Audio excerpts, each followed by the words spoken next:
These guys are so funny. Trey Parker and Matt Stone, the creators of South Team Park, America, Casa Bonita, Kinda, Colorado the State. These two have done a lot for comedy. I love South Park and all that. I'm done gushing. But do you guys remember when they made a live-action sitcom about George Bush? That's my Bush.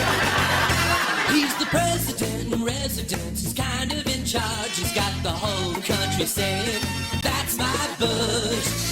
Airing in the year 2000, the show focuses on George Bush tackling social and political issues, all while under the guise of being a television sitcom, like Frasier or Seinfeld.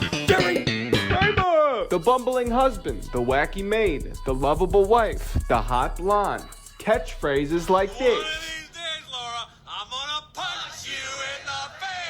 It isn't really meant to be a political show. Sure, it stars the then sitting president of the United States, but the idea behind it was really to just make fun of sitcoms. We just try to make you really like this guy, and we try to make him out to be, you know, someone with fault who learns his lessons, and we all learn with him, and isn't he a great guy, and we just like to watch him every week.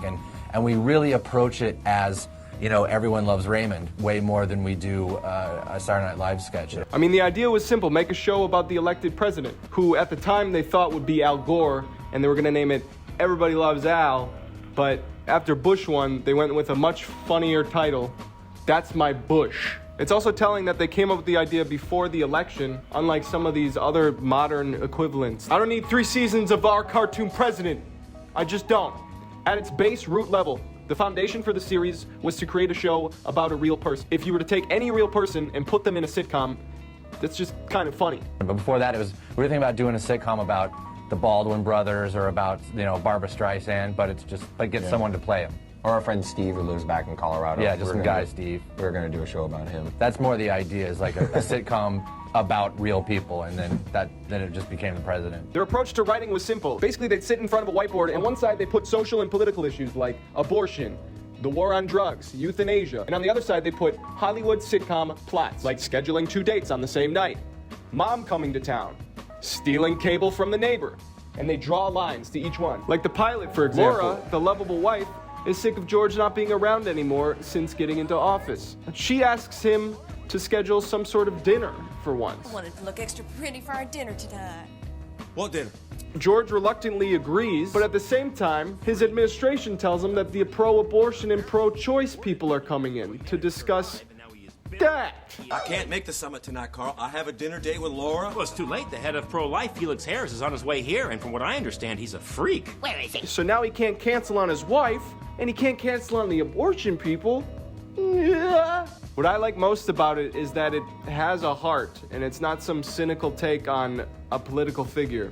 It's more so just like making him into a character that is positive.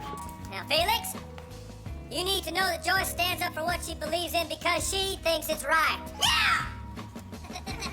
And Joyce, you need to remember Felix is against abortion because of strong moral convictions. Now, we're all gonna sit and talk like adults. Oh, I'll be right back! Oh, for Christ's sake! They made dumb jokes about him because, yeah, he was kind of dumb, but also that was funny in the way that you go, oh man, you George, you friggin' nut, you goofball. The head of pro-life and the head of pro-choice are both very strong personalities. You put them in a room together, it could be highly volatile. Oh, that's what you said about the NFL and the XFL. I united them. It only lasted 8 episodes, and I don't know how much farther it could have went because it's such a unique idea. And also, it probably wouldn't have been appropriate because 9/11 happened like literally a couple months after the last episode aired. So coming back for a season 2 would be kind of poo.